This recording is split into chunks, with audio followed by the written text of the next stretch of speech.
Probably 3:30. How long did you do sign-on shift? I signed on like 7 years. Not all. 6 days a week for 7 years. Lightweight. I know. Couldn't do it now. Now when I wake up at 3:30 is to go to the bathroom. And go back to bed. Welcome to the 2 o'clock hour, Metro News Midday, powered by Salango Law. Visit salangolaw.com on a Wednesday, and I apologize because Stephanie Pauly is our producer, one of the producers of the show, and normally she has everything. We have a thing we call the run sheet, when we have who we're calling and what we're doing and so on. And so and Stephanie, I don't even know whether you know this, I did the run sheet today, and I put the wrong date on. I put 2025 on it, because how many of us in modern day actually write the date out anymore? I mean, you did it when you were in school, you did it back when people wrote checks and whatever. This may have been the first day that I have written the date down, and I was responsible for putting together the sheet. And my co-host, the lovely and talented AB, starts the show by saying January 24th, 2025, because she read it directly off the sheet, and it is indeed the year of our Lord, 2026. Oh yeah, he did find something out. Something, you're related to Thomas Jefferson? Well, no, I'm not related to Thomas Jefferson, but I am related to Samuel Kercheval, who was a historian. I'm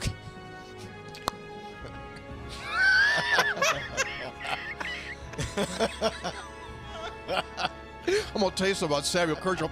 Him and Jefferson out smoking corn silk. Kercheval told him, Thomas, I don't know about this country. Might want to start again. He could. So I don't have a monitor here, so I really can't see what happens at the beginning of the show. Mm-hmm. So at what point do I pop up? When the music starts and Mr. Announcer comes on? Yeah. So they see all the little panic things that I do that I'm still in the process of setting up? Yes. They see you shuffle about uncomfortably. They see you blow the dust off your headphones. They see you put in like 2 cough drops at the same time. Oh, yeah. I don't do 2 at the same time. Yeah. Okay. All right. I don't know that. I should probably. Now, these shows are archived, right? So I can go back and watch them. Yes. So I could live this show in real time and then go home and, when I say something to Linda like, hey, did you hear when I did this? And I don't watch it. Well, let's get in front of the TV and watch me do it again for 3 straight hours. Yes, it's archived just like the audio podcast. Ah, that's right. And see, this is the thing that gets the NCAA in trouble, when it goes to court here. Is there a clock or not? Greg, we talk about the clock all the time. Mm-hmm. If he began in 2019, the clock should have run out, whether he's played the 4 years or not. And that's part of the argument, because some guys go right through the clock, right? TJ Finley, we've mentioned many times on this show. 7th team coming up this year. He's playing for Incarnate Word. He's played 7 seasons at 7 different schools. Now, why hasn't his clock started? Why doesn't he have the 5-year clock? So if you're Aguilar, I get it. He just bouncing him off the ropes. Somebody save this man. Oh, my Lord. Oh.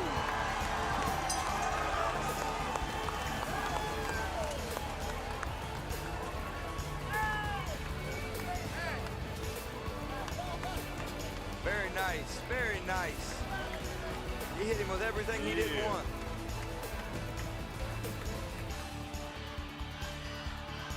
Ten seconds remaining. There'll be a direct snap here. Snap back. It's Tyler. Tyler fakes the run. He throws. He's got an open man. Pass top 10. 5. End zone. It's a touchdown. Pulled in by Nestor. 3 seconds left. Are you kidding me with the play call right there by Kevin Whiteman? Again, forget the game-winning field goal. Whiteman says, we're going to try and win this thing right now. The direct snap to Tyler sucked everybody up, and Nestor slips behind. What an unbelievable gutsy play call, and then perfect execution by these Falcons. Things aren't always going to be great. And sometimes, you can work really, really hard and it's still not great. You're still not successful. But, if you continue to do it, one way or another, things are going to be, work out. You're going to be successful. And it may not be in the world's eyes, but,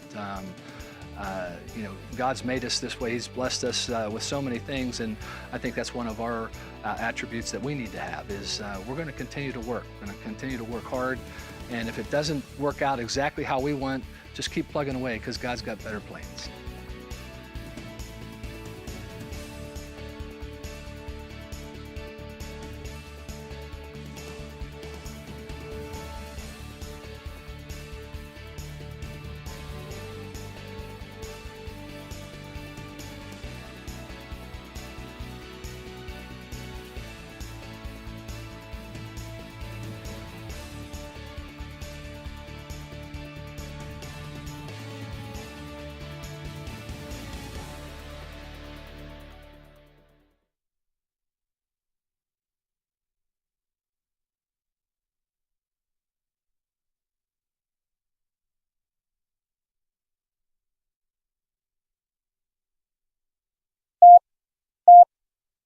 Five, three. Red 57! Red 57! Hot, hot! I don't believe what I just saw. Bill McKenzie kicks a 38-yard field goal on the final play of the football game. 5 seconds left in the game. Do you believe in miracles? Yes! It is a great night to be a Mountaineer wherever you may be. From the home of the state's land grant institution, inside the Health Plan Studios, in the Dale B. Miller Building in Morgantown, it's time for the state's most listened to sports talk show. This is the CityNet Statewide Sportsline. CityNet, cybersecurity experts for the digital age.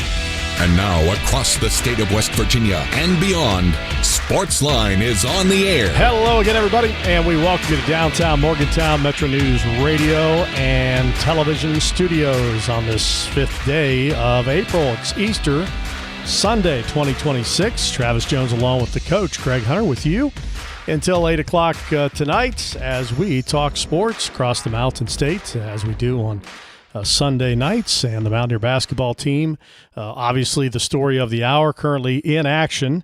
And unfortunately, should have been on the air about a half an hour ago. Would have had a little different mood than current as West Virginia jumped out to a 15-point lead. Couldn't miss from beyond the arc. 26-11, the Mountaineers led with 10:35 remaining in the first half. But the fortunes have changed quickly as the Mountaineers have seen Oklahoma now go on a 19-2 run, and West Virginia has gone completely cold, one of their last 13 from the floor.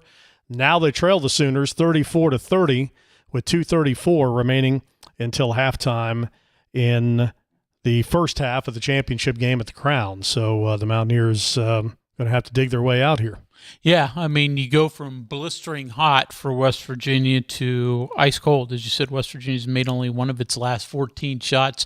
They started out making 10 of their first 13 shots as they forged what had been a 15-point lead.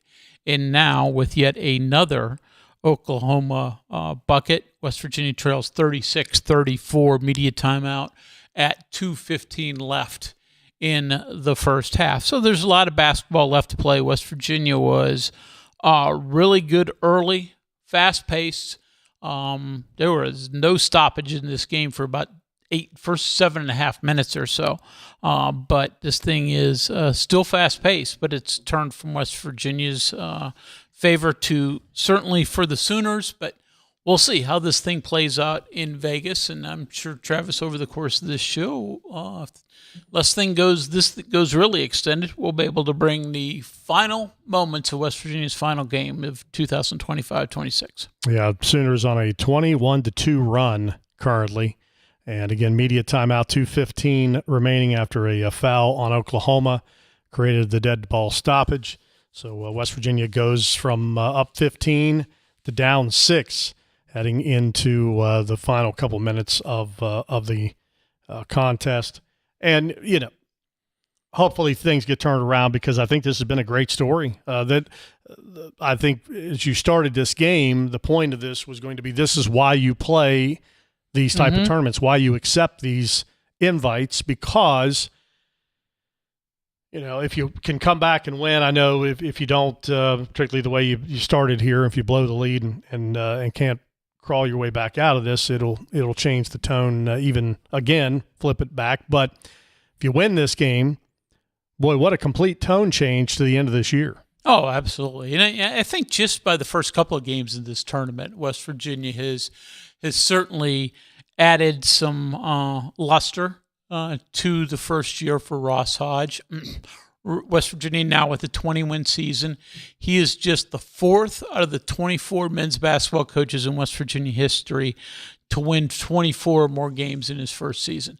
Last one to do it was Bob Huggins. Before that, you have to go all the way back to George King in 1961, and the only other one to do it was Lee Patton in the 40s.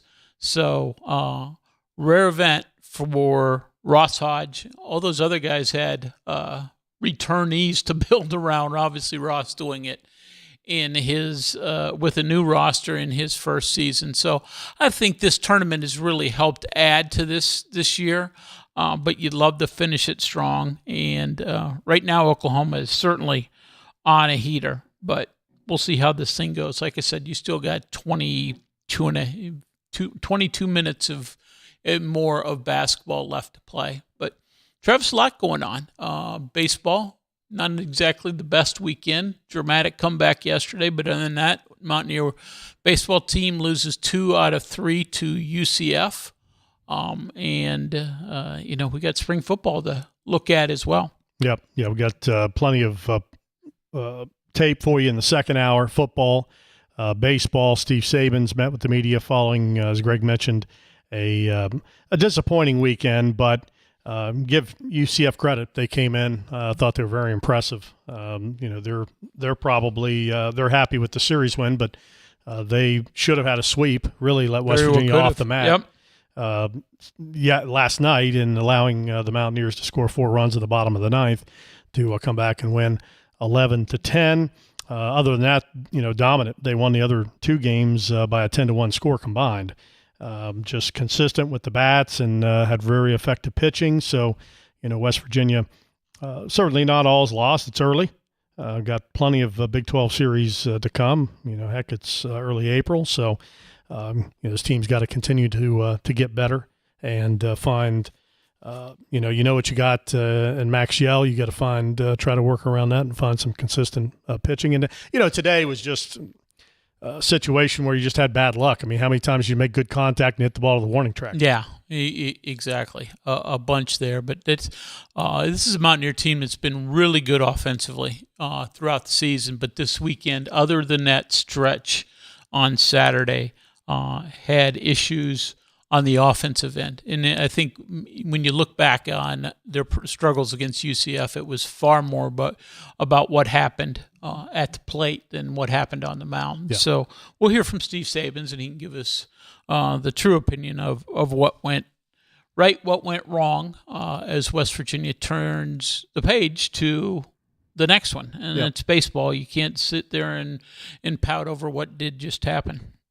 Yeah, and certainly coming back from Arizona didn't help. And then as had been widely reported, there was some type of bug going around the team. So, just one of those situations where you had a less than 100% club and a good opponent coming in. So yeah, very good. All right, Marshall next Tuesday night. And we'll see how that goes, because I don't know if you've checked the forecast, but we're supposed to have a really cold day, and it's Tuesday. Yeah. So.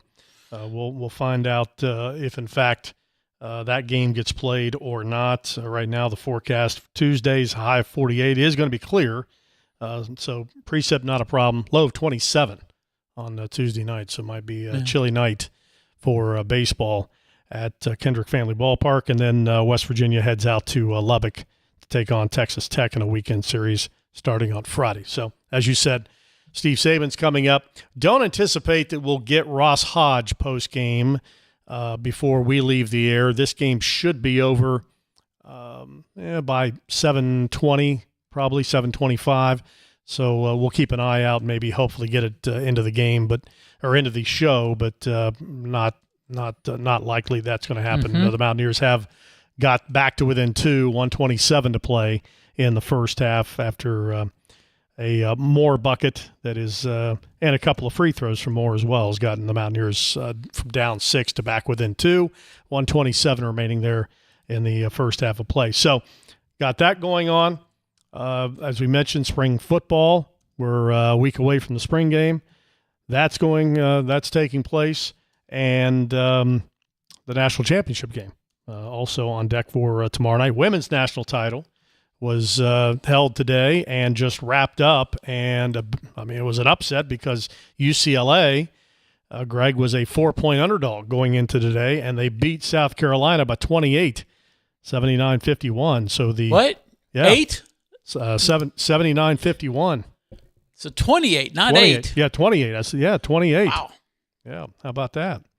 So the Bruins cap a 37-1 season and win a national title, and just very impressive. Very impressive. One of the worst loss in South Carolina NCAA tournament history.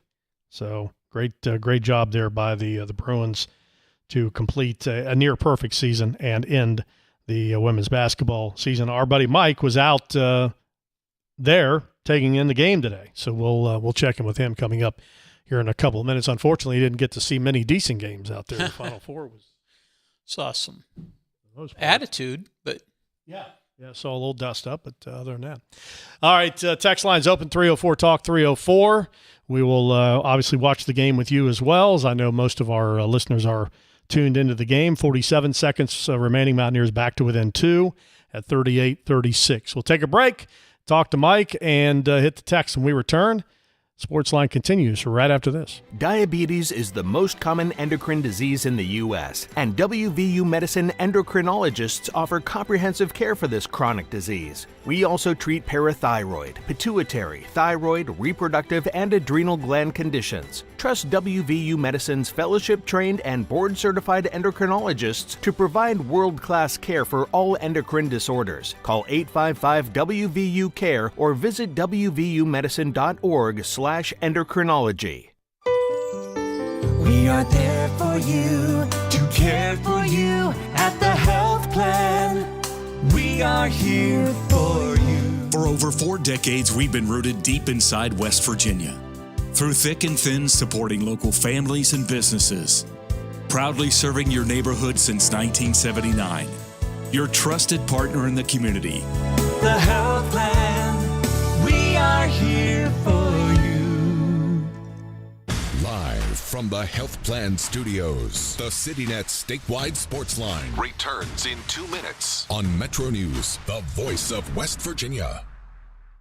Sunshine, open roads, and a new Toyota from Dan Cava Toyota World. Lease an all-new Camry for as low as $398 a month. All new Tundras now up to $8,000 off. All new Tacomas now up to $4,500 off, or lease as low as $399 a month. $7,500 off the new BZ or 0% financing for 72 months. We've got a Toyota for you at Dan Cava Toyota World in Fairmont. Shop the world. You know CityNet is West Virginia's leading technology company. Whether we're managing IT infrastructures, protecting the critical data and networks of our region's businesses, or providing fiber broadband, TV, and phone services, we are your go-to experts. We're also a strong partner in the communities in which we serve. CityNet, your trusted technology partner. Learn more about us, visit citynet.net. With Metro News Hotline, if it's trending, it's probably here. And then the other thing, his last name is one of those weird Norwegian names where they have 2 vowels that slam into each other.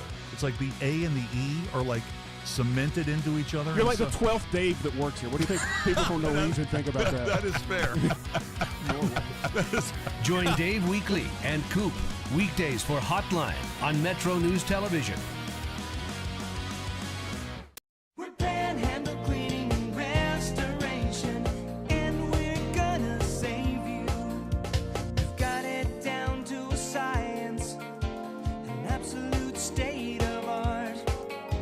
We do it all, restoration, cleaning, and reconstruction. When disaster strikes, just pick up the phone.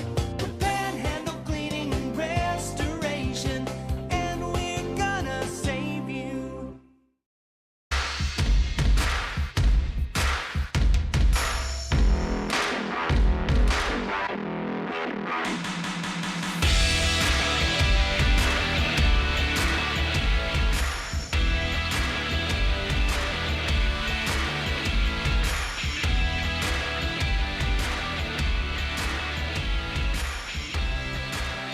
All right, Sportsline continues as the Mountaineers go to the locker room down 4, 41-37 at the break. Oklahoma, 59% from the floor in the first half, 17 of 29, 4 of 10 from 3, 3 of 4 at the line. Outboarding West Virginia 18-12, 7 turnovers for the Sooners. The Mountaineers still shooting 40%, and that speaks to how well they were shooting the first 10 minutes. Because the second 10 minutes, it was off a cliff. They finished, again, 1 for their final 7. So even after they were able to break up that scoring drought, they still had difficulty putting the ball in the basket.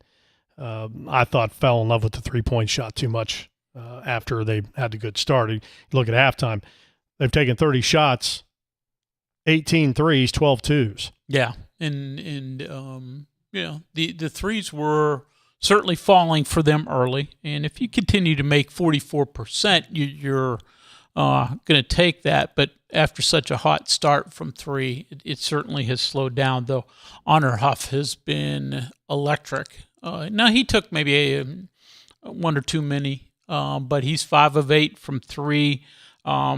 His 18 total points in this game. He now has equaled Frank Young's single-season mark at WVU for three-pointers in a year. Both have 117. So if Honor hits one in the second half, the senior guard will now hold the record all by himself. But at worst, he is tied. So he's certainly been blistering. But Mountaineers have done some really good things offensively. I mean, you'll take 37 points out of this team. Now, it has slowed down, but the thing is, Oklahoma, after a really slow start with their offense, has come back storming and, like I said, put 41 points up on a Mountaineer team that rarely gives up that kind of number. Yeah, well, getting pounded in the paint, that's something you had done, speaking of West Virginia, to the first 2 opponents. Having it done to you today, 24-8 in favor of Oklahoma. And the worrisome stat at halftime to me, Greg, is 15-3 in favor of West Virginia points off turnovers. And while that's great, you can't always depend on that. No, and you haven't been able to utilize that to get yourself into the lead. You had the lead. You had a big lead at 15, but again, Oklahoma all of a sudden cut fire at that point in time. So Sooners are a very good ball club. They were probably, maybe not even probably, they were definitely the first team out of the NCAA tournament.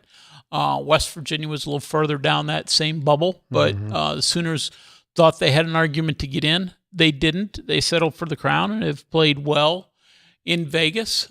So is West Virginia. Obviously got the dramatic victory on Thursday over Stanford in overtime, and then really handled Creighton with no problem yesterday. And this one right now looks like it's going to be a battle to the end. Yep.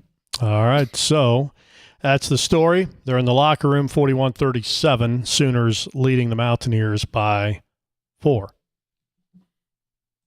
go to the phones. Mike is still in Indy, of course. You watched the national – well, I don't know. Were you at the national championship game today, or did you just go to the semis?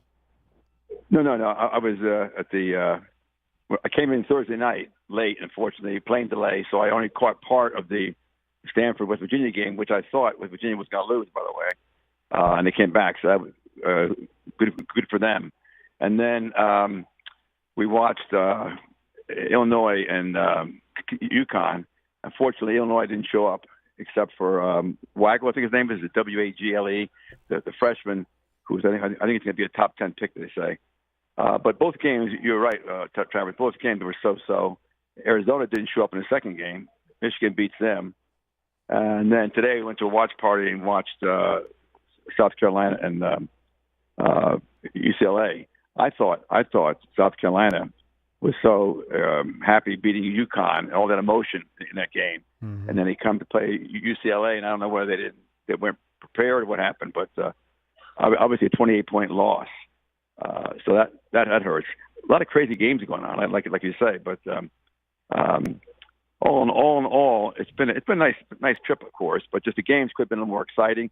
And in this game here, I was listening to the phone walking back to the hotel from the lunch party, and here Hunter Huff 4 for 4, starting off with the threes and 7 of 9, 9 of 11, whatever it was. And then I come here to the hotel and watch it. I'm watching it now, in fact. As you said, were they down 4 points to half? Yep. Crazy stuff. But no, weather's been interesting too. 80s one day. Today was like 40. Yeah. So kind of the same here. Same with that. Yeah, but no, everything's been fun. Good. But I'll stay. Good. Obviously, I'll leave. I'll watch the championship tomorrow. I like Michigan over UConn. I know how you guys feel about it, but I like Michigan in that game. So we'll see what happens, and then I'll come home Tuesday. Yeah, well, certainly with what the Wolverines did to Arizona, a team I thought really, in my mind, was the favorite to win the national championship, and Michigan just took them to task. So based on that, you definitely have to make the Wolverines the favorite. I haven't seen a Vegas line, so I don't know what that is at this point in time, but should be interesting tomorrow. And they got that big guy Tara for Michigan 7-2, but then again he's tall and thin, obviously, and then the Reed, the center for UConn, the big guy. So it should be an interesting matchup. Mm-hmm. Yeah, Michigan's 7-point favorite, by the way. 7-point favorite. Mm-hmm. Okay. Well, good. They got tons of length. I mean, not only at the center, but they seemingly does Michigan have length all across the board. So they've been really good all year. Travis, what did you think of South Carolina UConn? Were you surprised by that? Yeah, I was. Quite frankly, I wouldn't have been as surprised if UCLA had beaten UConn. Just UCLA's size, just hard to deal with, and they're not only big but very skilled. Lauren Betts, one of the best bigs I've seen in terms of around the rim and finishing. But but I mean, we're just. I think that's a credit to Gino Auriemma and his program. We almost are surprised sometimes when they don't play well, and that's been decades worth. But usually when they're that good and they're 38-0, they seal the deal. But credit to South Carolina, and it's good for the women's game. I don't know that we saw much more depth than we've seen in the past. I mean, the top 8 are the top 8, and the top 4 are probably even better than the top 8. We're not still seeing the parity on the women's side that I think everybody had hoped at this point you would see. Right. But I think it is good when you have an unbeaten UConn team not win the thing and not even play for the championship. I mean, that does speak to a little bit because, you remember it wasn't that long ago. It was UConn and everybody else. I know. So. Years ago. Yep. Mm-hmm. But now even look at Texas. Texas was rolling too. Yep. And they got beat UCLA. So I mean, UCLA controlled it. So there's a lot of crazy games and a lot of unexpected stuff. If you're a betting man, it would have been hard to win this time because there's some surprises. Yeah. But anyway, sure. Everything else is good, gentlemen. Happy Easter, both of you guys. Yeah, you as well. Enjoy the game tomorrow night. Safe travels back, buddy.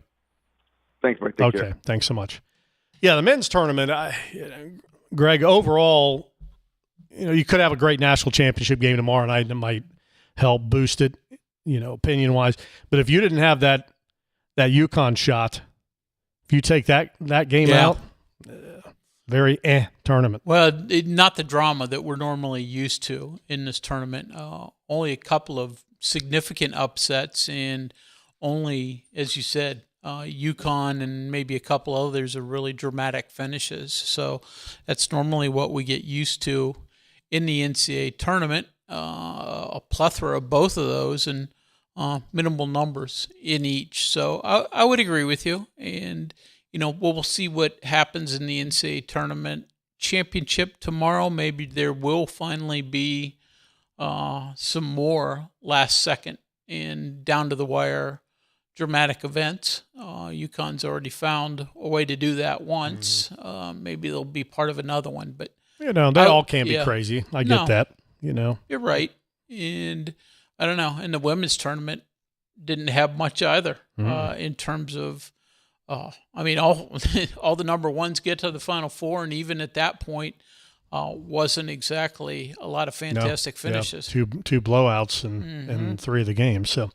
Hey, also, congratulations to the Marshall women's basketball team.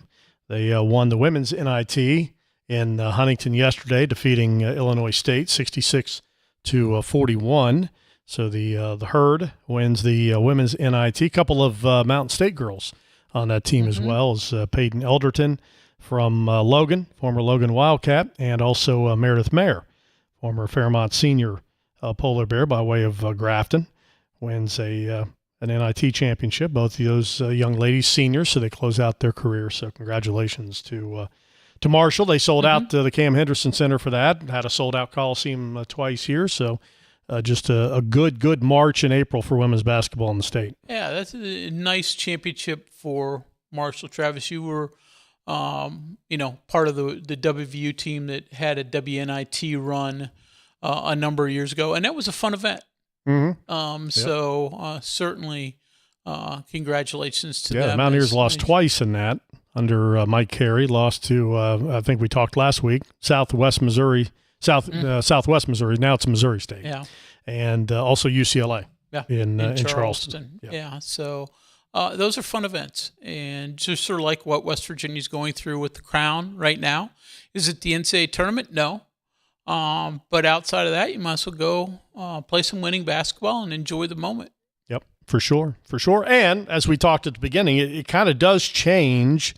And I'm curious. I know it's hard for to step back and look at it. We'll probably do this a little bit better next week because opinions are changed in the heat of the moment. I get, but does the outcome of this game tonight change an outlook at all on the season? Does this appearance in the Crown and the way that the Mountaineers have found some offense here in Las Vegas, has that changed the outlook of the season for the Mountaineers? Did Miles Sadler's performance this weekend change your outlook for Mountaineer basketball as well? I mean, you got a lot going on. Great question. And again, I remember WVU's NIT championship. No, not the one back in 41. But the more recent version. But where they misspelled the West Virginia on the championship shirts. But I remember that, and there was so much that team was coming back that it was a huge springboard to future success. And it would go from John Beeline to Bob Huggins. But again, the stage was set. But things are so different nowadays. I mean, we don't know how much of this club is coming back. We know there are 6 players. 5 of your 6 or 6 of your 7 leading scorers are out of college eligibility. So above and beyond that, what comes back, we're not certain. But, you'd like to say, okay, this is an event that really the next year you can use as a great foundation to success. Nebraska did it last year, winning the Crown, and then made it to the Sweet 16 of the NCAA tournament this year. But you can't say that's going to happen all the time just because you don't know what is going to be left of your club, the next year round. You're hoping it's enough that you can build around. Then you add a Sadler to it, obviously, and the others that are coming from this class. You got hope, but right now I can't tell you that it is going to be a big springboard. You hope it is. All right, very good. It is 6:33, still at halftime, 41-37, third quarter, talking women's basketball. Second half should be starting here very, very shortly. Take a break. We'll return. Text coming up. Again, second hour, we'll hear from Rich Rod address the media, a couple of assistant coaches, a couple of players from the football side of things. We'll keep our eye out for Ross Hodge and also hear from Mountaineer baseball coach Steve Sabins following the Mountaineers' losing series this weekend to UCF. Back in a moment. We are there for you, to care for you at the health plan. We are here for you. For over 4 decades, we've been rooted deep inside West Virginia. Through thick and thin, supporting local families and businesses. Proudly serving your neighborhood since 1979. Your trusted partner in the community. The health plan, we are here for you. Some relationships just work better with trust, reliability, and great communication. That's why more West Virginians are choosing CityNet Gig Fiber.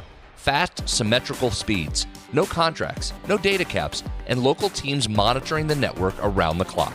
Plus, for a limited time, new residential customers can get 50% off any internet plan for a full year, with plans starting as low as $25 a month. Check availability at your address. Visit citynet.net today. CityNet connects, protects, and perfects.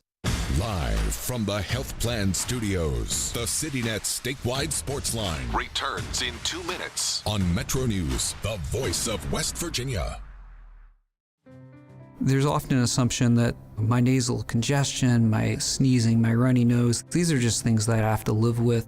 A lot of times patients will tell me, I've tried every allergy medication, every nasal spray, I've done it all, doc. And then I'll frequently say, what about this? You need to come to the WVU Medicine Sinus and Allergy Center. If those things haven't worked, there are new options, new treatments. There's probably something we can do to help.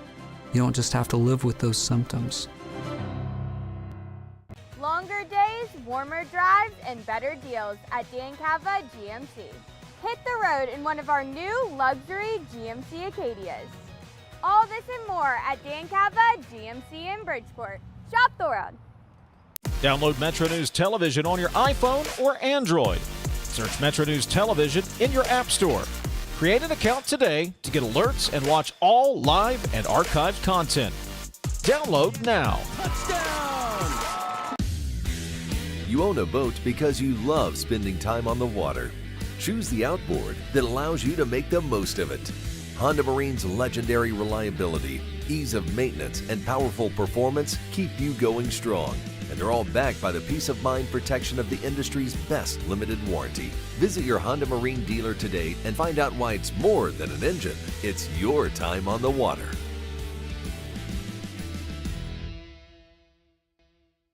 Leading the efforts to build a stronger West Virginia, the High Technology Foundation has a proven plan to strengthen and diversify our state's economy. The I-79 Technology Park's high-capacity infrastructure continues to attract advanced federal operations that are driving economic growth. This keeps our young, educated residents in the state and brings West Virginians home. The High Technology Foundation, building a stronger West Virginia. Learn more today at WVHTF.org.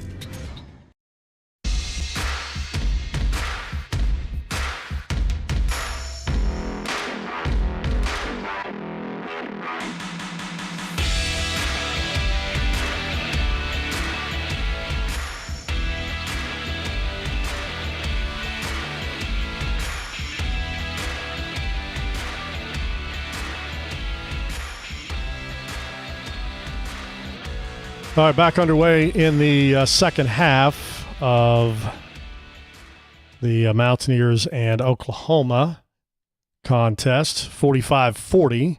Oklahoma leads by 5, 90 seconds in to the second half. Yeah, Sooners scored 4 quick points out of the gate to forge an 8-point lead at that point. Then Trace and Eagle staff responds with a 3. But Oklahoma's offense continues. They get a bucket and now lead 47-40 2 minutes into the second half. All right, very good. Terry writes in, Greg, thank you for correcting me last Sunday on WVU women's past NCAA tournament wins concerning major conference teams since the early 90s. I'm grateful. Thanks. No worries. That's what we're here for. Believe me, we make plenty of our own mistakes. But, certainly the what he said, may not have been 100% accurate, but relatively true, that WVU's women's victories in the NCAA tournament have typically come over mid-major teams and not power conference teams. We did find one against Texas that went against that. But again stands to reason when you're not winning the second round game. Yeah. Let's see. Greg and Lake Norman, the 14-point lead jinx. It's reared its ugly head again, it appears. I'd say I can't believe that they blew a 15-point lead, but how many times this year has that happened? Hopefully they can turn things around this half. Also, I hope their NIL funds don't get deposited into their accounts until they're safely out of town. They don't call that town lost wages for nothing. Good point. Will be interesting to find out because obviously they've won money no matter what the outcome of this game is, but will be interesting to hear kind of how that all, breaks down, what the players are getting, what the school's getting. Yeah, I don't know the details behind that either. But obviously it's a very unique tournament in that regard. And again, Ross Hodge, before he left, had a presser. And I was there, of course. But he did sort of chuckle when asked about the payout. And he goes, you know what?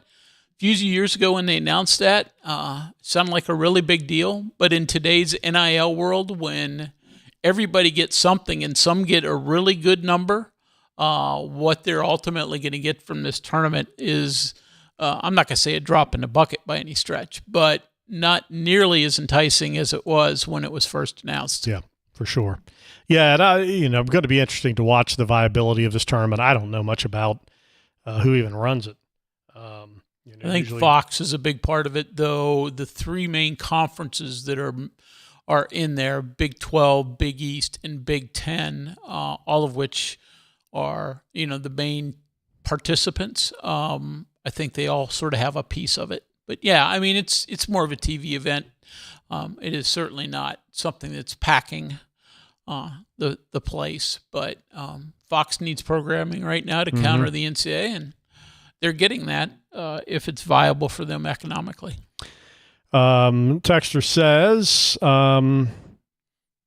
speaking of basketball, how about the week Miles Sadler had, the high school hosting the Nationals, where Bella Vista Prep was playing, is Riley McCluskey's alma mater, Hamilton Southeastern in Indiana.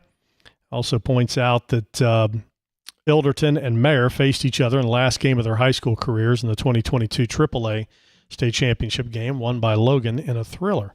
That's good one. That is, in fact, true. I think Megan and I called that game. Appreciate that. More like they lost some defensive intensity. Honestly, by June 1, we will have a whole new team. I mean, they played pretty well defensively in this tournament for the most part. Not today, or at least not since the 10-minute mark of the first half. Is Oklahoma? They have not missed, it seems. I mean, they're shooting 64% from the floor now and lead by 10, as West Virginia is forced to call a 30-second timeout. I have to go back and look, but I mean, it's been. Yeah, they've been on fire, and they have it crazy again. It's certainly when we're on the wrong end of such a run, you certainly look at your defense. But Oklahoma's offense has been really, really good. Give the Sooners some credit. I mean, we've had a 25-point swing in this game. Yeah, so.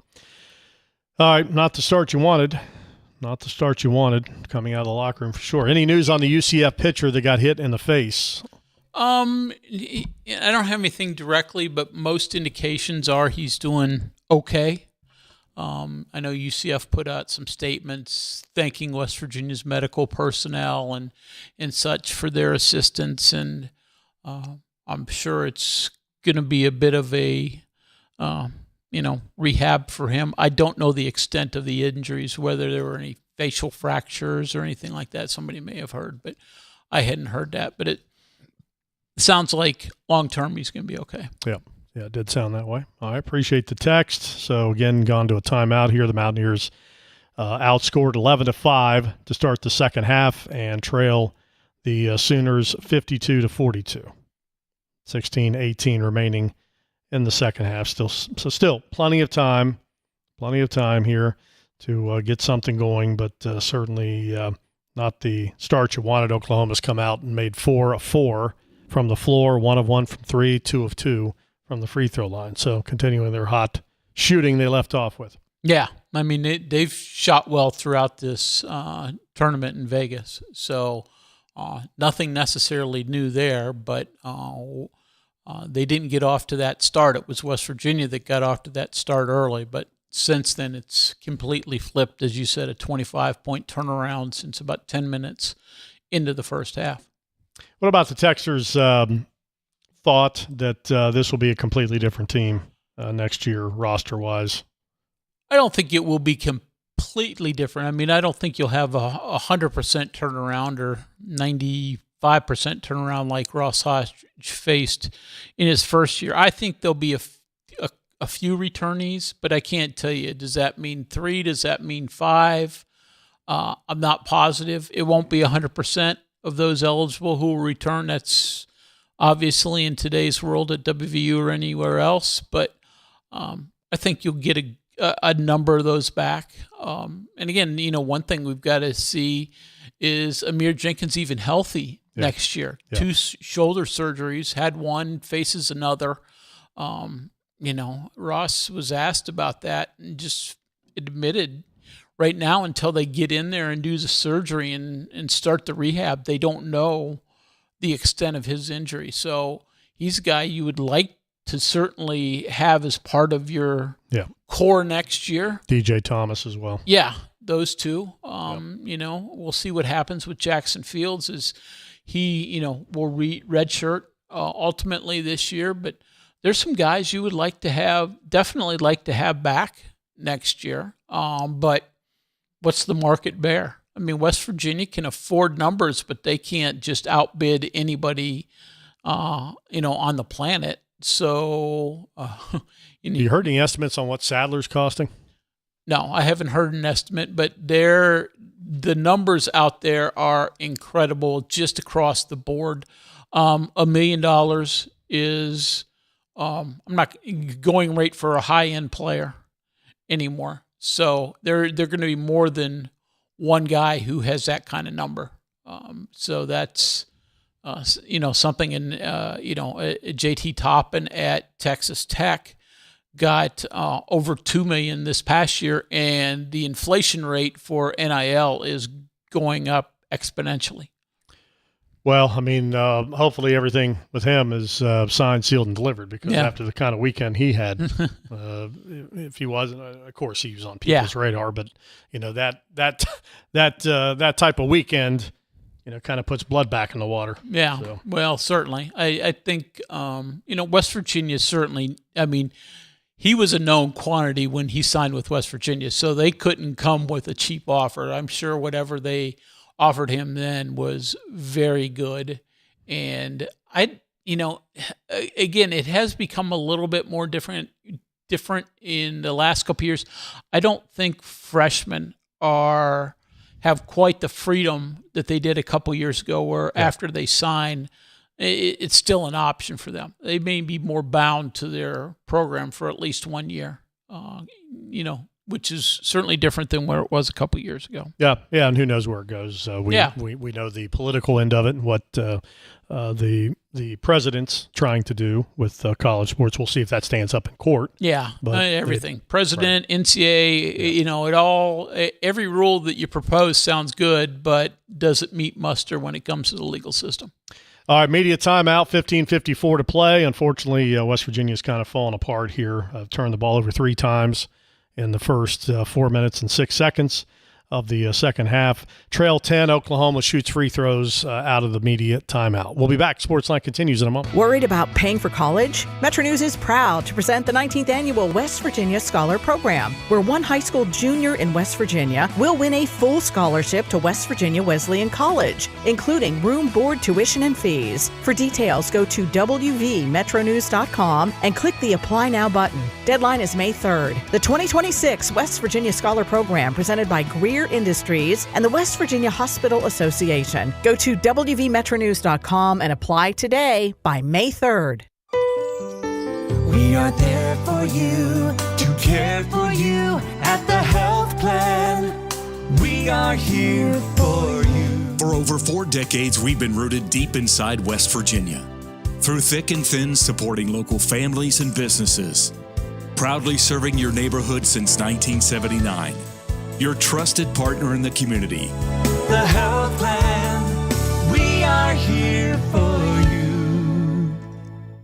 Live from the Health Plan Studios, the CityNet statewide Sportsline returns in 2 minutes on Metro News, the voice of West Virginia.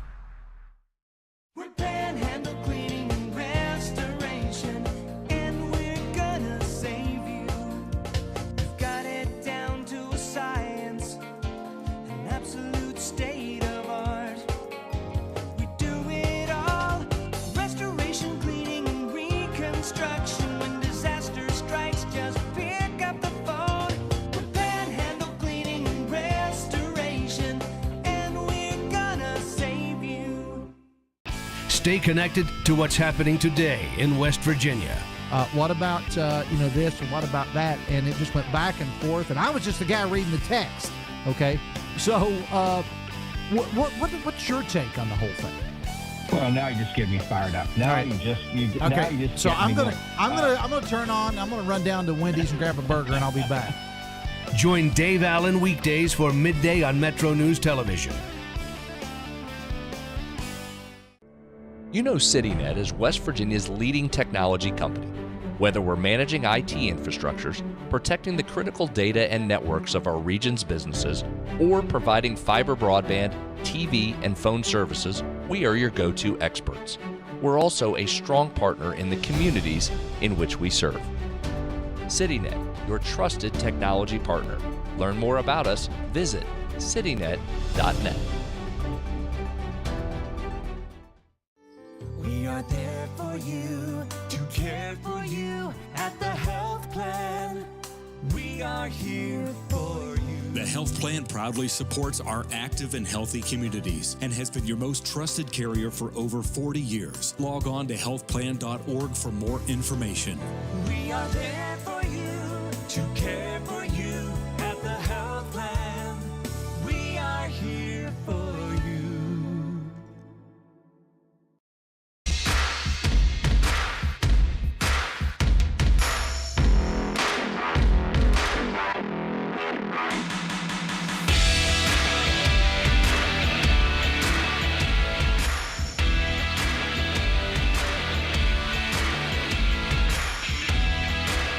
All right, welcome back. Sportsline continues. Mountaineers down 13, 57-44, 14:33 remaining. Now just cut it back to 11, but still outscored by 7 so far in the second half, 16-9 in favor of the Sooners. We'll update you if you happen to be away from a TV on the other side of Steve Sabins. Let's hear what the skipper had to say about the Mountaineers weekend and the loss series to UCF as West Virginia takes 1 out of 3 this weekend.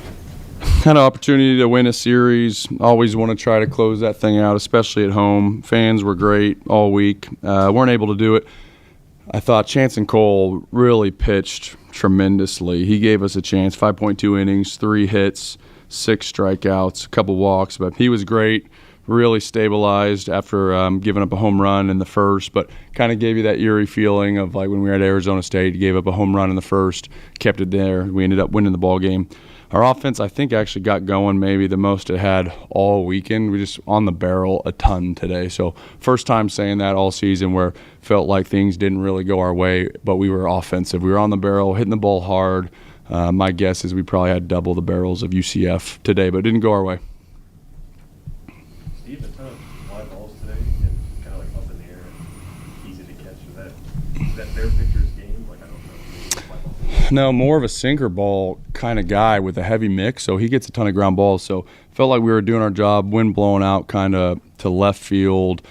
So anything to the right of center field would hang up pretty good. So caught some balls good. Guzman hit a ball to deep right field. That's probably a homer on any other day. Wills had some balls that were hit hard. Einex scolded a ball to center field. Gravy smashed a ball down the left field line.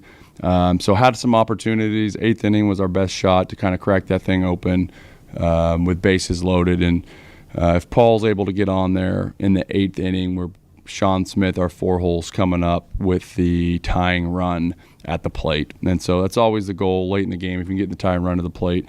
The biggest reason they ended up winning that game is Wicker went 7 innings after being barreled through 113 pitches, but they were very light on bullpen. They needed a heroic performance out of their starter, and that's exactly what they got. Steve, going to Tuesday, you've got some guys that are getting over illness. Got a couple guys hurt, giving some rest, whatever. How does that change your approach for that game? I mean, it's still one, obviously, that you need to win, but you've got to get some guys rest for another important road trip. Yep. I think you just play each game as it's the most important game. So you just line up, you go to win every single game with your best bullets for who's available that you think gives you the best chance of winning. And Mike Korn was hot today after throwing 54 pitches on Friday. And so he was ready. He felt good. Hagan wasn't used this weekend. So we have arms in order to pitch. On the midweeks, we just need to pitch well and play well. Hopefully the team's feeling a little bit better. Tomorrow will be an important day for rest and recovery. Coach, I imagine, like UCF this year, and I kind of think of Kansas last year, in the sense that, you know, that program, it was what it was, and then they started making their move up, and they had to kind of just keep proving themselves. UCF kind of seems like they're doing that this year, constantly proving themselves. Yeah. You saw them 3 days now. Is this program, is it for real, or is Yeah, they're for real, and they're doing a really nice job there. And from the turnaround from the team that they had last season to what they're doing right now, they're playing great baseball. They have good athletes. Last season, they had a ton of talent and found some ways to lose some games. So I feel like they're doing a nice job finding ways to win games this season. Orlando's probably the best recruiting city in the entire nation for baseball, and so there's just high-level players there. So if the coaches are making good choices and coaching guys up, it certainly is a program that has a chance to be really good, and their coaching staff's great. Elaborate a little bit on the decision to take Jansen out and brought Perez in. I imagine got what you wanted out of it. I mean, the ground ball could have very well normally would get you out of that issue. Yep, that's it. Jansen was great. We ended up did we end up intentionally walking the 2-hole, put him on? Yep. So we go right on right with David Perez, and that guy has really struggled with sliders. And so Dave has our best slider on our team and has been our best pitcher over the course of the season. So in big moments, Dave's gotten the ball and executed, and that's exactly what he did. He threw a slider to Skinner. He got him out front. He capped that ball to the first baseman, and we made an error. And so that game changes. Obviously 1-0 going into the 7th. That game could be a much different game. We still might be playing actually right now. So just kind of exactly what we wanted. Dave did exactly what he needed after not getting that out. Had a walk, which is unlike him. I think that's his second walk of the season. That guy's been basically Superman. And so I thought he went in and did his job again today. What are your message to your team just overall from the weekend? How important one play, one little thing, or each, at bat, each pitch can be? Because, like you said, that one play there, it's a totally different game. Friday, there were a couple of plays kind of similar to that, and obviously yesterday, when you get a couple that bounce your way, is that something you got to emphasize, that, hey, keep going and we'll get chances? Yeah. After the game, I just talked to them about, because I'm just not a what could have been or how this could have happened guy. I just said, I feel like today we outpitched and outhit somebody and lost.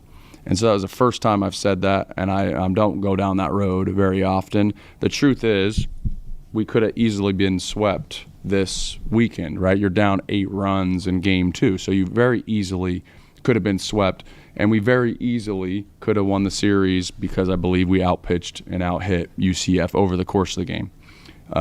So today was the first time, especially after the West Coast trip, and then you come in and then you're battling some illness, and then you have another emotional game on Saturday. For the first time, I was like, I kind of wanted to emphasize, hey, I thought they came out and they answered, and Chanson, our starting pitcher, gave us a chance to win the game, and Bass and Perez did kind of their jobs, but we lost. It was kind of like, boys, flush it, go enjoy Easter, have a nice dinner, let's rest and get ready for Tuesday. That was more my message, which isn't always my message. It just felt like they needed that today. Lost a sandal. Yep, thanks, guys. Happy Easter. All right, there is Steve Sabins following the Mountaineers' loss to UCF. And Greg, pretty good message there. I think, a lot, again, as we remark, going on with this team health-wise, coming back from Arizona, not to make excuses. You lost to a very good club. Yeah. So no. Give them credit. Just move on. Yeah, and it's a team right now in UCF that looks like they have the inside track to the Big 12 regular season title. Again, a lot of regular season left to play, but certainly the Knights are on top right now, and by taking 2 or 3 in Morgantown, very much helps their cause. So good team, as Saban said. They're a good program. Their baseball stadium is right outside the football stadium, less than a block away, and it's very nice. So they've got good facilities, obviously. Great area to recruit around, and they're a good team now in a big conference. They should be good, and they are. All right, update on the basketball team. The Mountaineers have battled back to within 7 points now, 61-54. They're in the under 12 media timeout. Oklahoma is going to shoot free throws on the other side after a foul on Lorient. So Oklahoma have a chance to stretch it back out to 9. Still, Sooners shooting an unbelievable 7 of 10 here in the second half, 70%, 2 of 2 from 3, 4 of 4 at the line. So they're at 61% from the game. The Mountaineers shooting has improved to 7 of 12, 2 of 3 from beyond the arc, 1 of 1 at the line in the second half. So still got more than half the second half to go. West Virginia trying to battle back from a 13-point second-half deficit down by 7. So we'll keep you posted. First, let's hear from Rich Rodriguez. He met with the media back 3 days ago. His thoughts on the latest at Mountaineer spring football. We've talked a lot about everything, and you mentioned a little bit of the defense, but I was thinking maybe get a little bit more in depth on what you're seeing defensively, individuals or just unit. Give me some thoughts. Based on today or recently? Yeah, I think there's a lot of new guys. I think I like our athleticism. I think we got a little bigger in the secondary. We had some pretty good athletes, but I think we got a little longer in the secondary. Got pretty good athletes. We should have more depth if we're lucky and don't get anybody hurt. But it's still a lot of work in progress. I think we're still kind of learning how to play and the level of intensity. Today, I'm not happy with today's day. I didn't think the focus was as good as it needed to be on either side of the ball. How you feel about the defensive line so far, Rich? Okay. I mean, I like their work ethic. I think they're working pretty hard. And like I said, I think our athleticism, I think there's more guys I think that should be in the mix. But it's still kind of, I think we have 9 practices in. This was the 9th one. I didn't think we got a lot better in practice 9 myself, but maybe and I didn't tell them I was giving the Easter weekend off, but they are. But maybe that had something to do with it. How is he playing on both sides of the ball so far? Well, he's not been playing both sides. He's just been playing defense. And I like to maybe give him a few reps at the end of spring ball because I think he can handle it. And he's a sharp guy, so he seems to pick up what we're doing defensively pretty well. But it's a lot, and probably more. We're probably doing more than we need to. I mean, offense and defensively, scheme-wise. I mean, it's my responsibility, but I'm gonna make my guys dial back some more because I'm not worried about tricking someone. I want to, out-execute someone, not try to trick them. So how does Matt look at safety, though? He's comfortable there, and you can see he's comfortable there, and I think he gets more and more comfortable every day. He gets more confident, and he's sharp enough that a few of the things that we might use with him on offense, he could come over and do that. But we haven't. I think I talked to him briefly about it a couple weeks ago, but I hadn't really even thought about it. I was just trying to get the guys we want. But before the end of spring, we'll have a couple days where he'll have a few plays. We'll see what he can do with that. True freshman and safety, the most difficult part is the physical or the mental that holds him back the most? It's usually both. The speed of the game happens so much more here for all of our guys. It doesn't matter. Typically, you notice it at quarterback. Everything happens so fast for you. But this level, the speed of the game is a whole lot different, no matter what high school you came from and all that. But he seems to be adjusting to that. But it's and he'll see some different stuff in practice. We mix the tempos up. We'll go a slower tempo so they can see some things, but we also have a faster tempo all the time too, and that makes it even harder for him. So, but I want him to learn. I want to make it difficult for our safeties and our defensive guys to recognize stuff. Rich, when he say you're doing more than you need to. Is that just trying to install too much, or just? Yeah, I think I would probably, if you asked me, every spring in 29 years as a head coach, about halfway through, like schematically, you think you're doing a whole lot, and I'll probably say we're doing too much. And I would say today we were doing too much. But there's things you got to put in. Part of the problem is, and I say a problem, part of the issue is you want to see what your guys can do. And there's certain plays that highlight certain things that they do. And so you got to have that in to see if they can handle it or see if it's going to be a good fit for the fall. Now, we have fall practice August practice to do that too, but I want to have it be somewhat game ready April 18th. So we'll dial back some more because our most important thing coming out of this spring is getting our players better first, and then us evaluating where we're at every position. So when you guys ask these questions, I ain't got to give you the runaround, which I'm doing. Putting things together. Huh? In terms of putting things together, for like a total system, offense versus defense, is one side a little harder than the other? I mean, I understand. Well, typically it's offense, but we do a lot of stuff defensively too, and everybody does nowadays. I mean, everybody does different stuff, but I purposefully made us dial it back a couple days ago, and I'll have to do it more today. But I'm trying to get a big picture view of what our quarterbacks can do too, and what things they could do well. So it'll be our players will have the next 3 days to relax, enjoy, whether it's here or home. But it's not going to be 3 days off for the coaches. Sunday will be off for sure. Rich, how much of the spring is just kind of like throwing stuff at the wall and just seeing? Yeah, that's a good question. You want to typically you'd want to, I don't want to say experiment, but try some things you think you would, and we have some of that going on. But I typically it's usually a waste of time. Usually you're going to do what you do.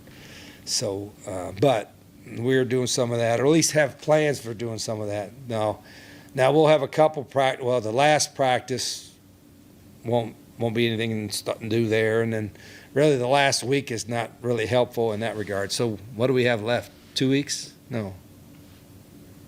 Yeah, 2 weeks. So that's why I was a little upset after today, because I think we didn't get everything out of today's practice that we should have. And so today wasn't the best day for us, and we got to learn from that. We talked to Latimer here in a little bit. You had him at Jack. Which one? The older Jameer? one. Oh, yeah. So you had him at Jack State. So you've seen him up close and personal. What's he do well? Why did you think he was a fit here? Yeah, he was. He didn't recruit him. He was just a really good athlete. Played everywhere, and then he played for us as a freshman at Jack State. Really sharp, instinctive guy. Good athlete. I mean, just a good football player. And so we didn't give him the second time, but we got him the third time. And him and his brother got a great family. They play hard. They take hard coaching. They're very instinctual. So yeah, Jameer will be. He's what we thought he was when we recruited him, and he's a little bit older now and stronger too. So I'm glad he's here. We're going to talk to Coach Adams in a little bit as well. What kind of makes him a fit for this staff? Yeah, he got great experience. I mean, he's been there, done that, coached a lot of great players, been in the big battles. Great person.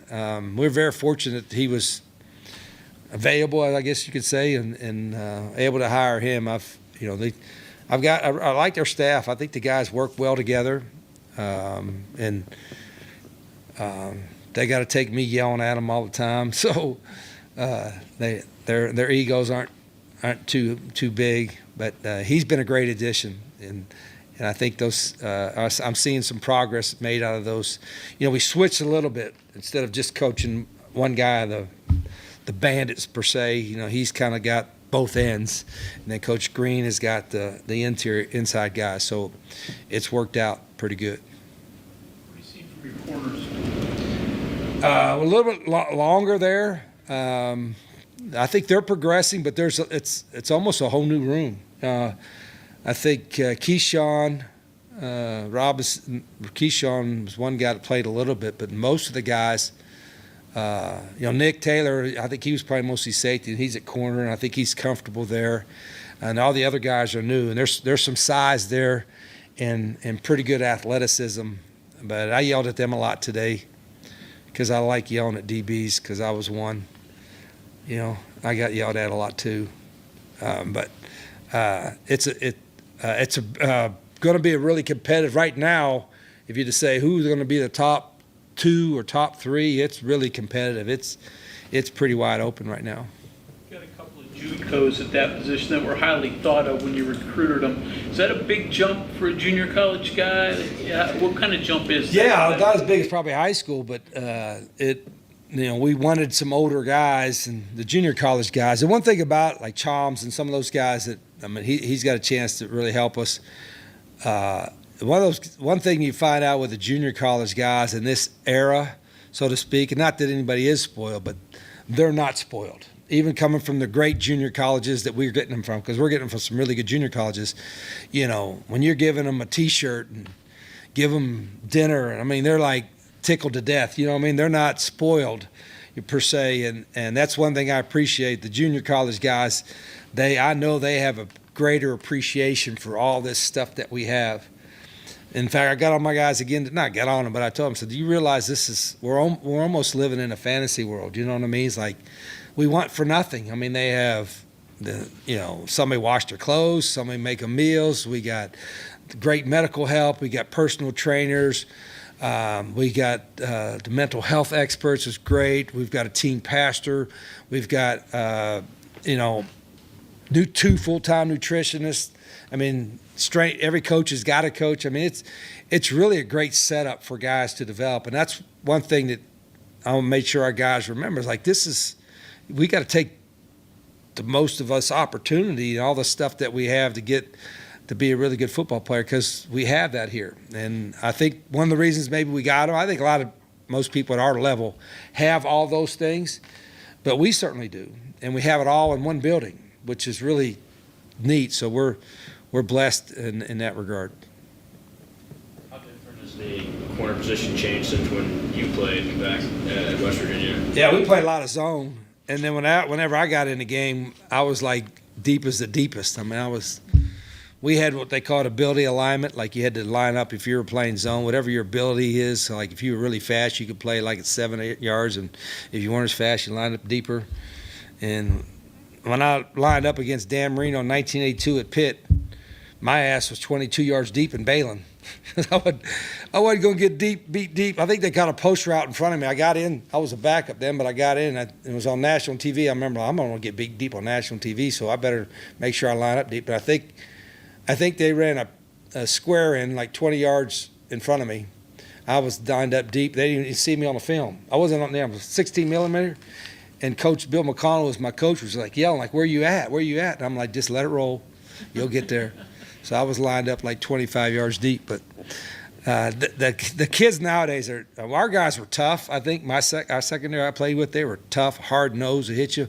Now, I still think it can be tough, but they're a lot more athletic and run a lot better. I don't know if they were as tough as we are. We had that hard turf, on the old. Yeah, you didn't have any skin left on your elbows, your knees. And my DB coach, as hard as people say, oh, you're kind of trying to be a hard coach, whatever. I think my position coach, was, and I loved him, and I appreciate what he did for us. He was very, very demanding, and every one of us appreciated it. So. You were in the stadium today. Is there a reason sometimes you go in there? Yeah, I try to get it for a little bit of atmosphere. We're trying to get kind of feel like atmosphere in the stadium a little bit, but it didn't work because we were practicing. We weren't practicing really well. So my idea of it's going to be enthusiastic and a great atmosphere and all that. I dampened it as soon as I started yelling at them. I just killed the vibe. It wasn't very good on my part. Any kind of vibe we were going to have, fired up, I probably killed that. Do you feel a difference when they practice in the stadium? Usually I do. Yeah, I think they, the scoreboard's a little bit bigger, and I wanted to get into some third down situations, and in fact, We did get in third down situations, but we never got the things playing, did we? Did we have things playing, Raquel? Yeah, I'm so mad I didn't even hear we got the bells. Like, when we have the bells playing on third down, I wanted the bells playing on third down, and I wanted the jaws playing on fourth down. I don't know if we got, I wanted some of that atmosphere, and you could do that really good in a stadium. So I did a bad job because I killed that vibe today, yelling at some of the guys. So, in the big picture view of the quarterbacks, have you learned anything that maybe you might not have known about those guys? They are mostly what we think they are. Scotty's making good progress. You can tell he's got some experience. Mike Hawkins has done a really good job. He's kind of a little bit quieter, but he's very competitive and really he's done a really good job of picking it up quickly. He's spent a lot of time. I'm really pleased the way he's grasped some of it. I think Max Brown's got a little bit better. And the young guys look like freshmen sometimes, but they have some skill too, some talent. So I liked the young guys that we have. And I let some of them go live now. Mike and Scotty, I don't think have been live as much, but we'll have a scrimmage next week. We're going to split the team up for some scrimmages next week, and it'll be like a true one team against another team, and probably let everybody be live, see what happens. All right, Rich Rodriguez with the latest on spring football practice. Of course, as he mentioned, a few days off for the Mountaineers before they head into this next week. All right, the Mountaineers battled back to within 3. Oklahoma's just hit a 3 to make it 67-61, 6:49 to play. So Greg got yourself back into the game, but the old free throw line is creeping up again after a good first half from the line. The Mountaineers now 4 of 8 from the line in the second half. Yeah, at one juncture before the Sooners hit that 3, West Virginia had taken care of business at the line. They would have had a lead, but instead they trailed by 3 at that juncture. But the 3 by Oklahoma puts the Sooners back up by 6 with 6:01 left to play. Mountaineers, though, going back to the line yet again. We'll see if they fare any better. All right, very good. We're going to go to a break. We'll update you on the other side and continue to listen in on some football tape when we return. Worried about paying for college? Metro News is proud to present the 19th Annual West Virginia Scholar Program, where one high school junior in West Virginia will win a full scholarship to West Virginia Wesleyan College, including room, board, tuition, and fees. For details, go to wvmetronews.com and click the Apply Now button. Deadline is May 3rd. The 2026 West Virginia Scholar Program, presented by Greer Industries and the West Virginia Hospital Association. Go to wvmetronews.com and apply today by May 3rd. When heart surgery is needed, you deserve world-class care, close to home and always within reach. At WVU Medicine's Heart and Vascular Institute, our board-certified surgeons perform heart transplants, valve repairs, and other complex procedures using the latest techniques, including robotic surgery. For more information, visit wvumedicine.org/heart. Live from the Health Plan Studios, the CityNet statewide Sportsline returns in 2 minutes on Metro News, the voice of West Virginia. Longer days, warmer drives, and better deals at Dan Cava GMC. Hit the road in one of our new luxury GMC Acadias. Take your pick from our massive selection. Now up to $5,500 off select new Acadias and 3.9% for 60 months. The great deals continue with our large selection of quality pre-owned vehicles. All this and more at Dan Cava GMC in Bridgeport. Shop the world. With Metro News Hotline, if it's trending, it's probably here. And then the other thing, his last name is one of those weird Norwegian names where they have 2 vowels that slam into each other. It's like the A and the E are like cemented into each other. You're like the 12th Dave that works here. What do you think people from Norwegian think about that? That is fair. Join Dave Weekly and Coop weekdays for Hotline on Metro News Television. We're Panhandle Cleaning and Restoration, and we're gonna save you.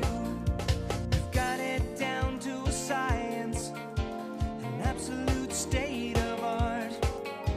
We do it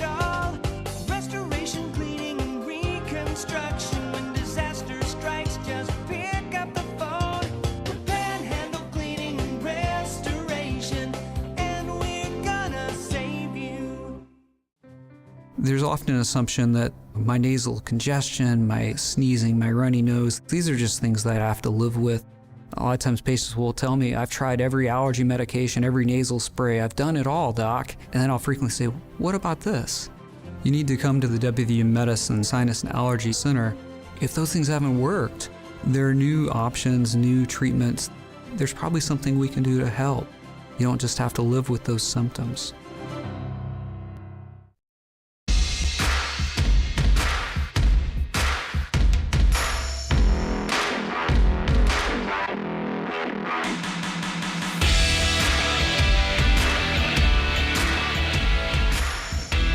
All right, under 5 to play. Mountaineers got to back within 3, but Oklahoma gets a layup to make it a 5-point Sooner lead, 69-64.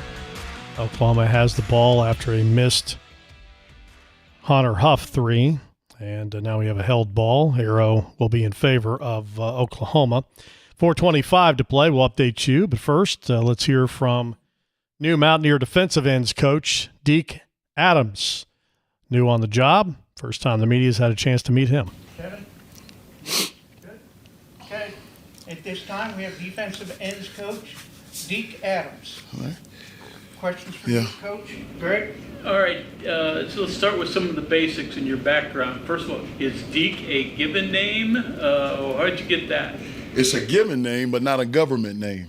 It's my uncle gave me that name a long time ago. My uncle and my aunt gave me that name a long time ago, and it just kind of, I think I was 3 or 4 years old, and it just stuck with me the whole time. And now, I mean, if you say Demetrius, I don't even think people will know who you're talking about.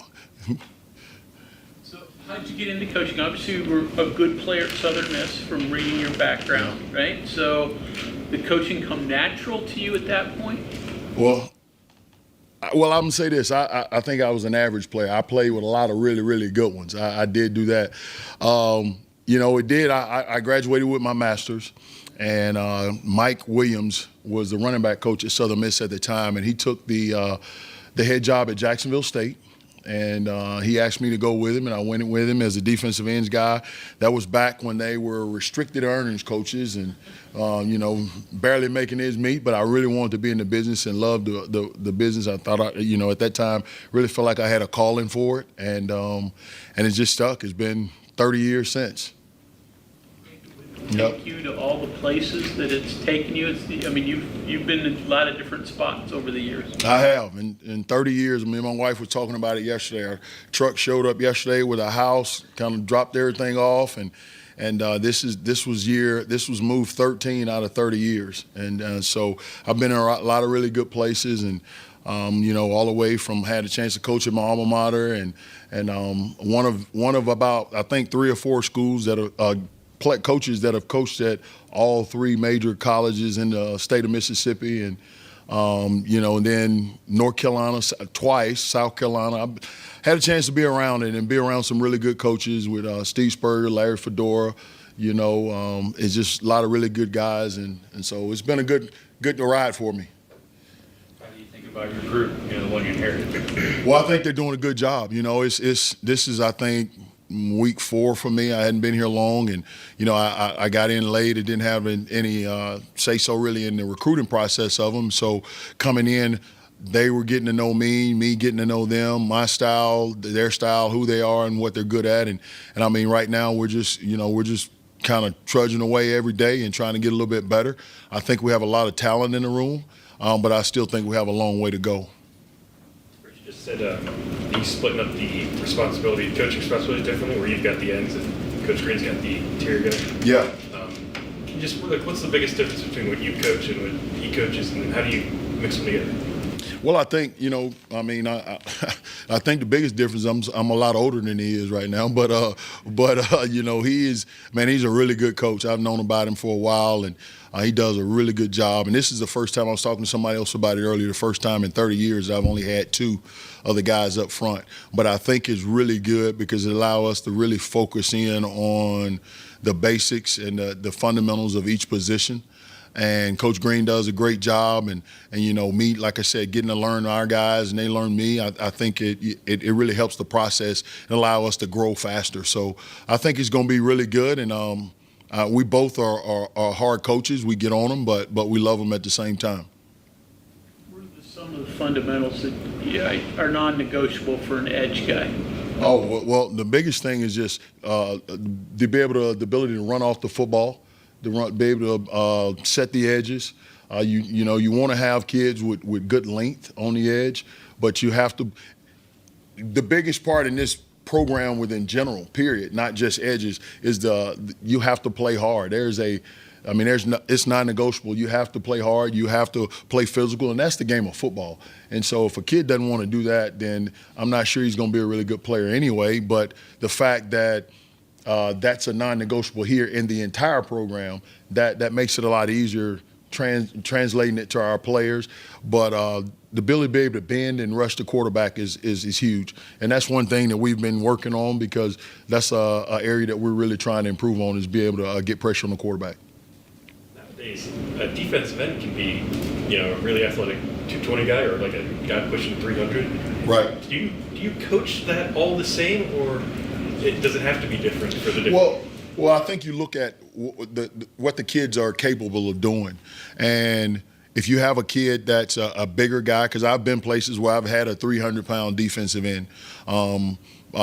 Just recently, coaching a kid that was 280, 285, but he was 6'8", So I think it's basically boils down to what that kid can do. And you have to be able to set up, as a coach, set up the system or set up packages for that particular skill set of that kid. If you're saying, okay, here's a guy that's 300 pounds and we're going to leave him out there on third down, but he really can't rush the quarterback, that's not being smart. So I think you have to play with different packages and move kids around in different areas. And I think you coach them the same, but it's about what they're capable of doing and what they're not. Sweet spot, do you think, for like size, athleticism, like the whole package? Yeah, I think it is, and I was fortunate enough to be around that guy for 1 year, and he was a special one. He just happened to be the #1 overall pick in the draft. I don't know if that's a sweet spot. That's kind of always on one end of the deal, but I've had a lot of really good guys that could do both, and I think a guy that can play the run and play physical. With good length and has a weight to be able to hold the point, and a guy that can rush the quarterback, bend, and be very athletic on third down, and you can move him around and do different things. And I've been around both of those guys and a lot of different guys. Came in late to the process, so you learned your players late, but you also learned the system late. Yeah. Was it difficult to learn what Zach Alley was doing, or have you had enough background in so many defenses that you were quick to pick it up? No, I think it's Zach does a great job. We're very multiple. We do a lot of different things, and I've had a background in all of it.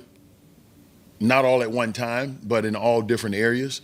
And what he does, I think he does a great job of putting the kids in position to be successful. And I don't think it's hard. There's only get to a point. There's only so many things you can do. But we're very multiple here, and I think it's beneficial for our kids. But once again, we just have to be smart as coaches and hey, what's right for the talent level that we have. And he does a great job with that. Does a defensive lineman produce a baseball player who's a first-round draft choice? Well, I tell you what, you recruit well, because my wife, she'll never say it, but she was an All-American basketball player, and she did a great job, and we just, both of our boys were very athletic. Our oldest son played basketball in college, but the young one was just, I knew it from when he was little, and he just took to everything, and he's doing a great job right now, and still chasing that dream. He's been up with 2 different teams multiple times, but he's chasing that dream to be there full time right now. So he's close. So hopefully he'll be blessed with it soon. Where's he at right now? He is in Biloxi, Mississippi, and it's ironic because that's where he was born. in Gulfport, Mississippi, right there. He's with the AA organization of the Biloxi Shuckers with the Milwaukee Brewers. But he's been up and down, and it's a fun deal, I guess, or a fine line when you get to a certain point in baseball. You kind of up and down, and they mess around with you here and there, and it's a lot of different things. But he's fighting through it, and he's doing good. You came in after these players are already here. Yeah. Who are some of your guys that are kind of standing out to you so far? Well, Zeke Campbell is doing a really good job. Harper Holloman's doing a really good job. And I'm very, I guess, leery sometimes of pointing out certain guys because they're all working. But, those two guys have shown up and able to.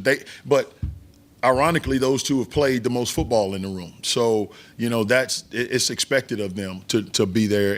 And they're showing a lot of maturity and a lot of improvement. And like I said, that's to be expected because they've played the most snaps out of everybody.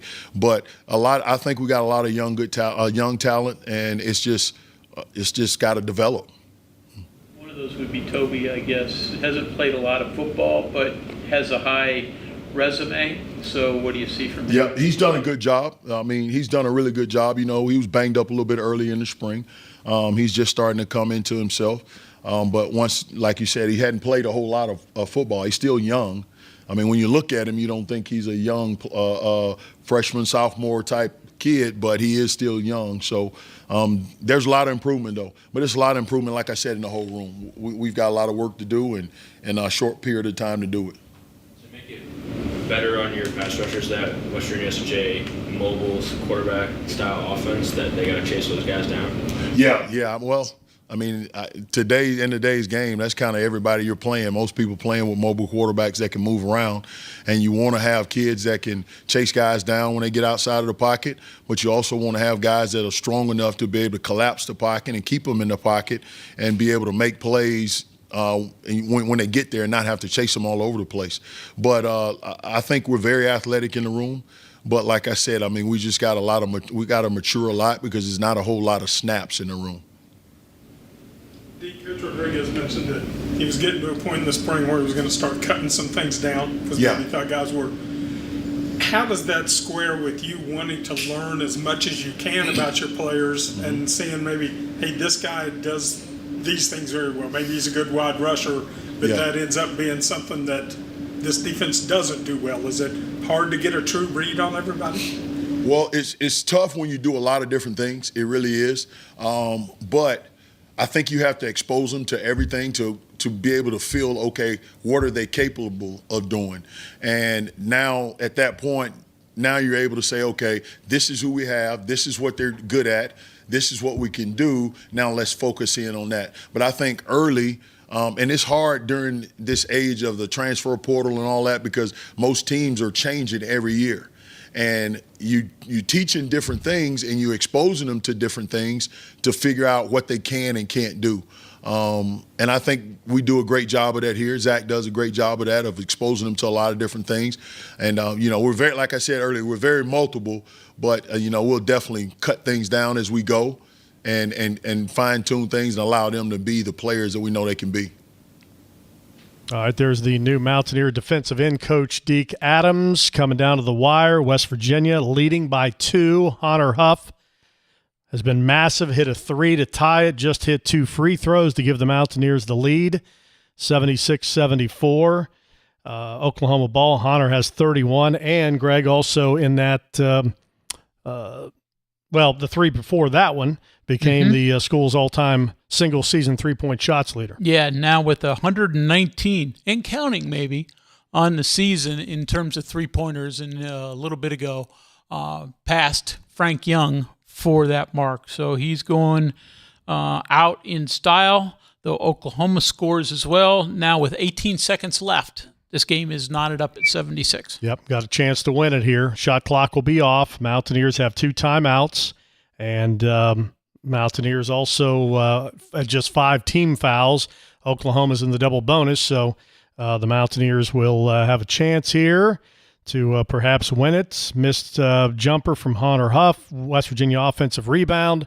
Stick back no good. We're going to overtime. Tied at 76-76 for free basketball for $100,000 in Vegas. Mountaineers getting their money's worth in Vegas. Their first game and the win over Stanford went into overtime.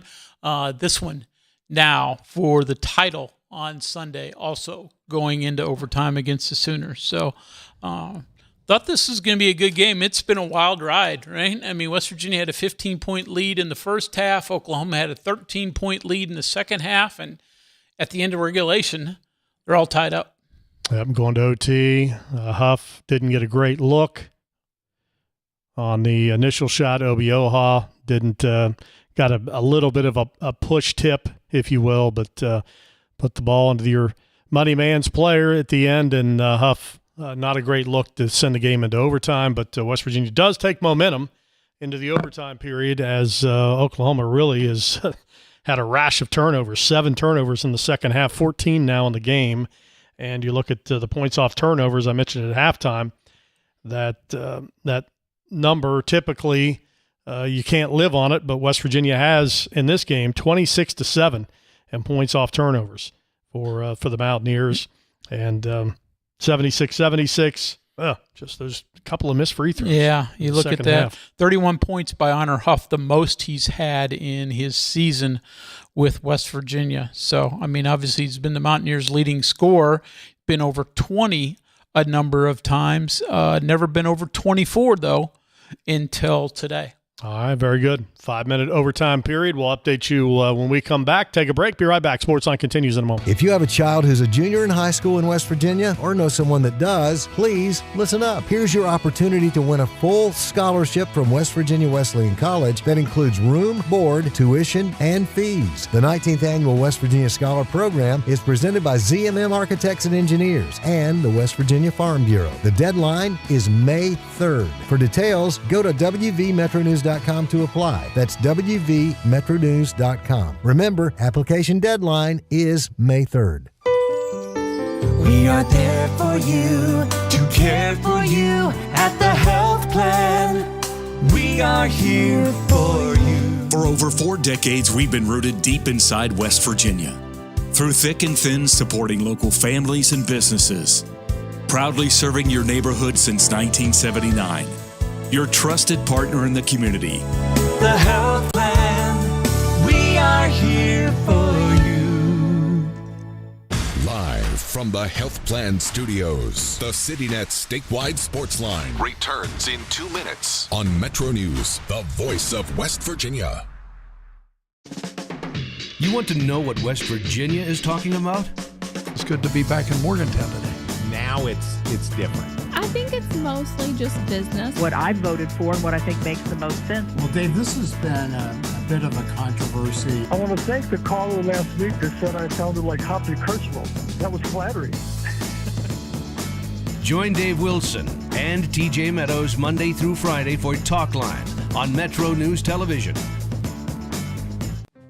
There's often an assumption that my nasal congestion, my sneezing, my runny nose, these are just things that I have to live with. A lot of times patients will tell me, I've tried every allergy medication, every nasal spray, I've done it all, doc. And then I'll frequently say, what about this? You need to come to the WVU Medicine Sinus and Allergy Center. If those things haven't worked, there are new options, new treatments. There's probably something we can do to help. You don't just have to live with those symptoms. Leading the efforts to build a stronger West Virginia, the High Technology Foundation has a proven plan to strengthen and diversify our state's economy. The I-79 Technology Park's high-capacity infrastructure continues to attract advanced federal operations that are driving economic growth. This keeps our young, educated residents in the state and brings West Virginians home. The High Technology Foundation, building a stronger West Virginia. Learn more today at wvhtf.org.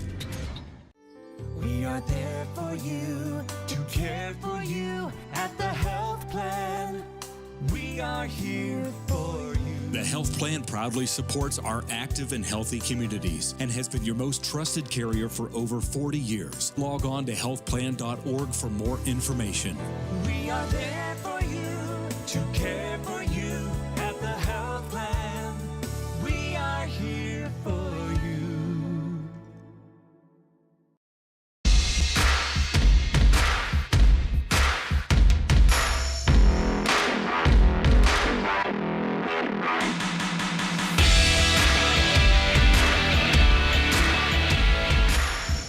All right, Oklahoma has scored the first 4 of the overtime period, leading 80-76. Mountaineers take a timeout after an OU dunk to make it a 4-point game. So still 4 minutes to play in the overtime period, but West Virginia, again, digs themselves in a hole here coming out of the called timeout.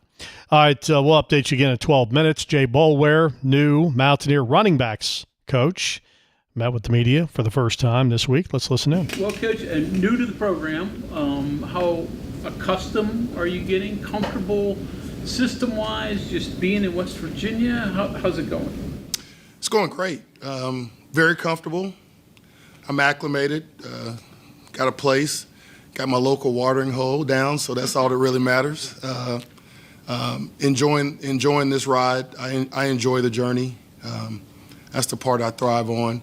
Getting better every day. The fundamentals, the techniques, all the things that come accompanied with building a championship running back room and program.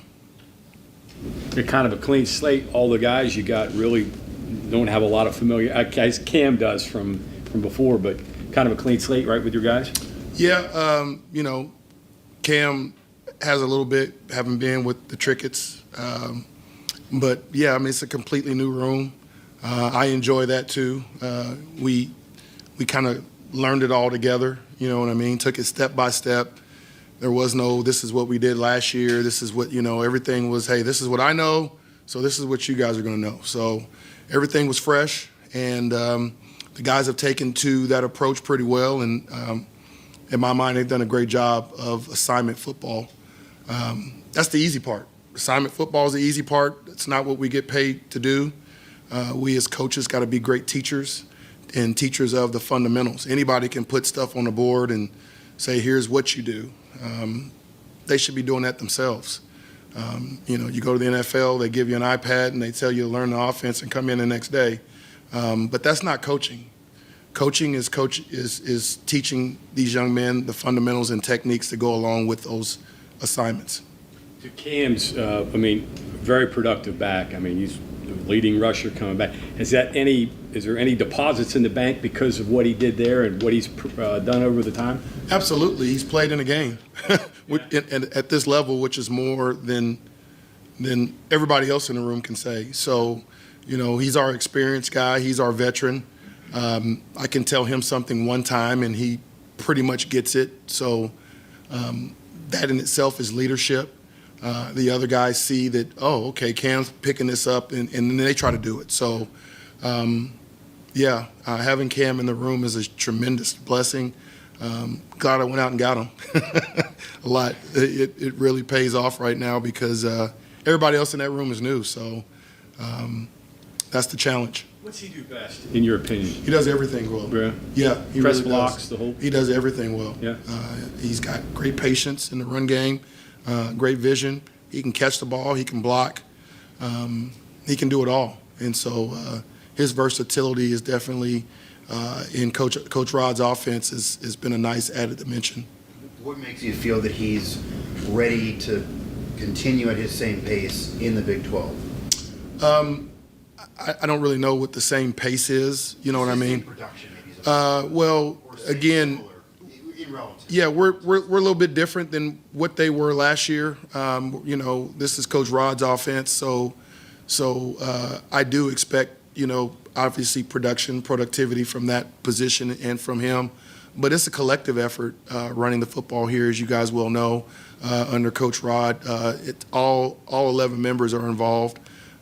Whether you're O-line blocking or the receivers blocking on the perimeter or receivers running the ball and O-line blocking or whatever. So we all have to be good at our jobs. We have to be good at the fundamentals, blocking for us offensively as well as running. With that being said, how do you match up with Coach Strady? What's it like working with him, and how do you run the concepts match?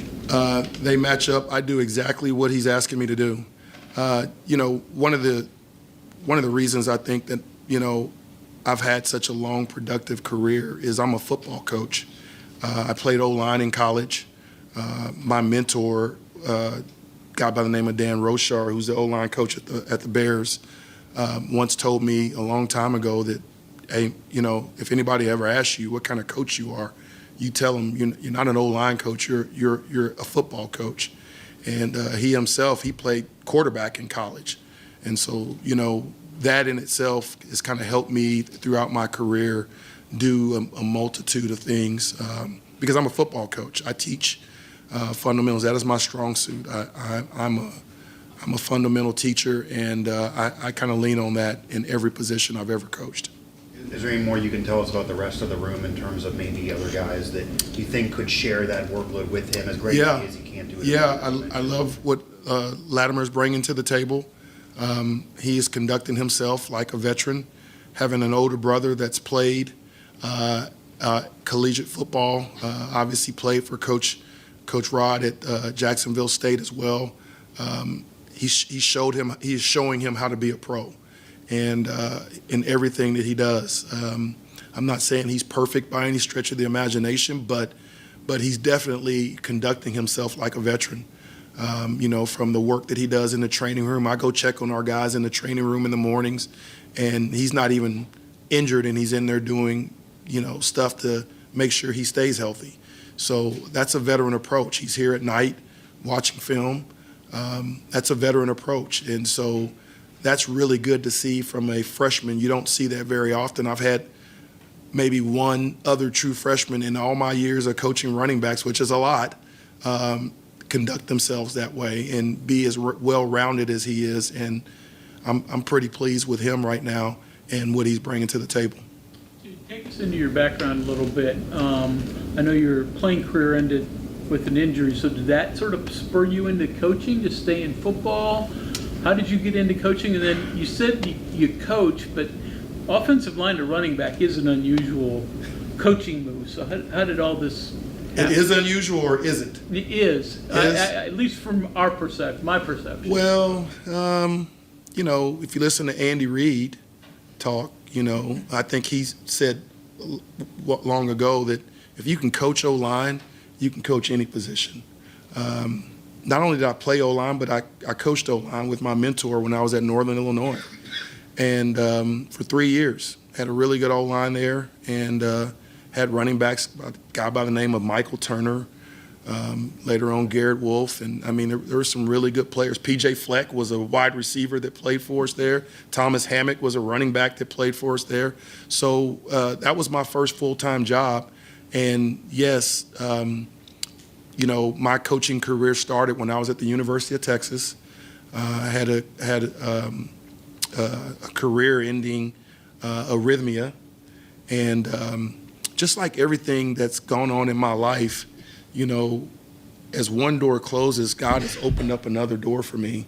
Almost simultaneously. And that was the case with football coaching. I'd never really been interested in coaching football, but my O-line coach at the time said, "Hey, you're one of my only returning lettermen, one of my only guys that got reps as a redshirt freshman, and I'd love for you to come out and help me coach." And I started doing it, and here I am today. That was in '94. That's how long ago that was, when I was still in college. So I started doing that, and the very next year we won the last Southwest Conference and as a student assistant, and then I was a GA tight end coach, and we won the first Big 12 championship. So that's where my championships in the Big 12 started, my last year at the University of Texas. Coach, listening to you describe yourself, your approach to coaching, sounds kind of similar to the way Rick Trickett would describe himself, maybe with some different language. But given that, plus what we just heard from you about running back, offensive line, does that really help build some of the things that you all have to put together to be successful? Absolutely. And I can't speak for Coach Rod, but I think one of the reasons why he wanted a veteran in this position is so that cohesiveness would transition really easily. He didn't want to have to worry about the running backs, the O-line.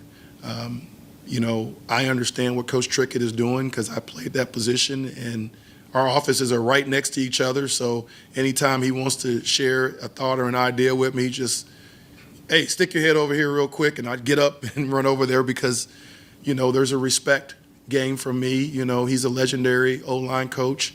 I understand that, being a former O-lineman. Sometimes I actually kind of jump when he's yelling because I feel like it's my old O-line coach getting on my tail a little bit. But I enjoy. I think it's a privilege to be out there with a guy like that and putting this thing together and trying to do some of the things that we're trying to do offensively from a run game perspective as well as a protection perspective. So it's pretty easy for us that way. I know what he's doing. I've played in a lot of offenses, different styles, whether it be the Gus Malzahn offense of Auburn or Lincoln Riley at Oklahoma. You know what I mean? I've had a lot of different offenses that I've been a part of, and so there's not much out there that I haven't done already and done at a high level. When you're at a new school and you're going about building and connecting with your players in your room, how do you go about approaching that, being a veteran coach? Well, I think you first have to, make sure they understand that you love them. You can coach any player as hard as you want to if they know you love them. And I think I try to impress upon them this is what God has called me to do. God has called me to be a leader of men in my room and provide, that perspective from them. Not that I'm perfect, because I'm far from it, but I do impart upon them, what it takes to be successful in life and to try to be a good human, as well as be, linear focus, be in line with exactly what comes from the top all the way down. And so I think that in itself has really helped me as a coach. And one of the things I think people really appreciate about me being here is I spent a year in Pittsburgh working for a guy by the name of Mike Tomlin, who worked for a guy named Tony Dungy, which is where he kind of got this philosophy from. He said something one day to me at work when I was there, just an intern running back coach, and he put a little note on my desk one day, and man, when I tell you it lifted me up, I'm just telling you I was fired up. Since you've been here, you've been a rock star, building relationships in the building. I still remember it to this day, and so he got that from Dungy, where he said one day later on, I learned this, that Dungy used to sit outside and think about what can he do each day to lift people in the building up, to bring, something to them. It didn't have to always be a coach. It could be, the cafeteria people or, your administrative assistants or whoever, the trainers, the managers. So I live that life every day here. I try to pick the people up that I'm around and I want to, try to encourage people, and I try to encourage my players every day. All right, there's Jay Boulware, New Mountaineer running backs coach. While Jay was on, West Virginia, with an incredible 13-0 run to end the game. They defeat the Sooners of Oklahoma 89-82 to win the crown. Hunter Huff, boy, what a way to go out. Memorable way in his final game in a Mountaineer uniform. Yeah, went flying by his WVU career high. We said before it was 24 points. We had 38 this evening in Vegas. 8 of 15 equals his, again, WVU high in three-pointers in or out to this whole thing. 8 of 15 from 3, 9 of 19 from the floor, 12 of 12 from the foul line. We mentioned that the foul line hadn't been kind to West Virginia earlier. Well, it helps when you get your best foul shooter there, because he was knocking them down late, and West Virginia gets an overtime victory over Oklahoma in the Crown Championship game. So West Virginia ends its season with a 21 wins on the year. Jasper Floyd, a massive three when Oklahoma had taken a 6-point lead. That kind of got Oklahoma started on a 6-0 run. The second overtime, Floyd hits a three, gets the Mountaineers kick-started. And then Harlan Obioha, huge defensively. Massive block at the rim, had a block on a possession prior to that. And Obioha took a three in the game, but you'll forgive him after. That was ill-advised, but he did everything else right. Then the rim protection kicked in. Yeah, just a great win. All right, we got one more break. We'll take it. Obviously, a lot more reaction coming up tomorrow night on the Sportsline, but we'll be back to close out this Sunday night show in a moment. We are there for you, to care for you at the health plan. We are here for you. For over 4 decades, we've been rooted deep inside West Virginia. Through thick and thin, supporting local families and businesses. Proudly serving your neighborhood since 1979. Your trusted partner in the community. The health plan. We are here for you. Diabetic neuropathy is the most common complication of diabetes, causing burning, tingling, and stabbing sensations in the feet. The fellowship-trained, board-certified experts at the WVU Medicine Center for Integrative Pain Management provide spinal cord stimulation to treat this pain, using electrical pulses in the spinal cord to block pain signals. Visit wvumedicine.org/pain or call 855-WVU-CARE for an appointment. Live from the Health Plan Studios, the CityNet statewide Sportsline returns in 2 minutes on Metro News, the voice of West Virginia. You know CityNet is West Virginia's leading technology company. Whether we're managing IT infrastructures, protecting the critical data and networks of our region's businesses, or providing fiber broadband, TV, and phone services, we are your go-to experts. We're also a strong partner in the communities in which we serve. CityNet, your trusted technology partner.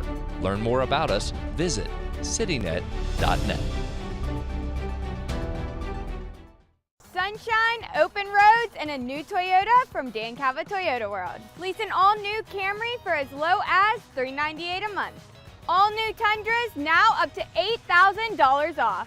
All new Tacomas now up to $4,500 off or lease as low as $399 a month. $7,500 off the new BZ or 0% financing for 72 months. We've got a Toyota for you at Dan Cava Toyota World in Fairmont. Shop the world. We're Panhandle Cleaning and Restoration, and we're gonna save you. We've got it down to a science, an absolute state of art. We do it all, restoration, cleaning, and reconstruction. When disaster strikes, just pick up the phone. We're Panhandle Cleaning and Restoration, and we're gonna save you. Stay connected to what's happening today in West Virginia. What about this, or what about that? And it just went back and forth. And I was just the guy reading the text. Okay, so what's your take on the whole thing? Well, now you just get me fired up. Now All right. you just So get I'm me gonna going. turn on. I'm gonna run down to Wendy's and grab a burger, and I'll be back. Join Dave Allen weekdays for midday on Metro News Television.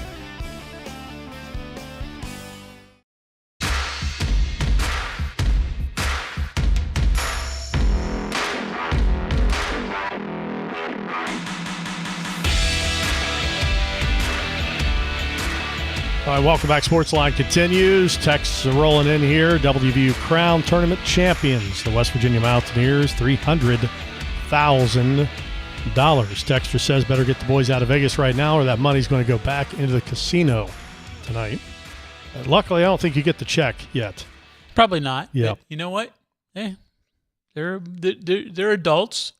You know, you can do whatever you want with your money. Yeah. And in today's world, you don't have to be in Vegas to gamble, right? Not the truth.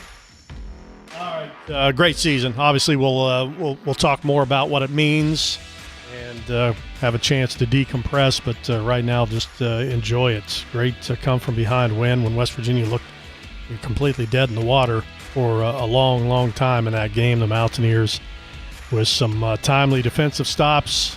Ton of turnovers, 14 turnovers for Oklahoma in this game. That led to a 26-11 points off turnovers. And then win it from the free throw line. Honor Huff, 38 points for West Virginia. We're out of time. More on it coming up tomorrow on Metro News, including Sportsline tomorrow night. Have a great night, everybody. Happy Easter again. From the Health Plan Studios, the CityNet statewide Sportsline is an exclusive production of the Metro News Radio Network. All rights reserved.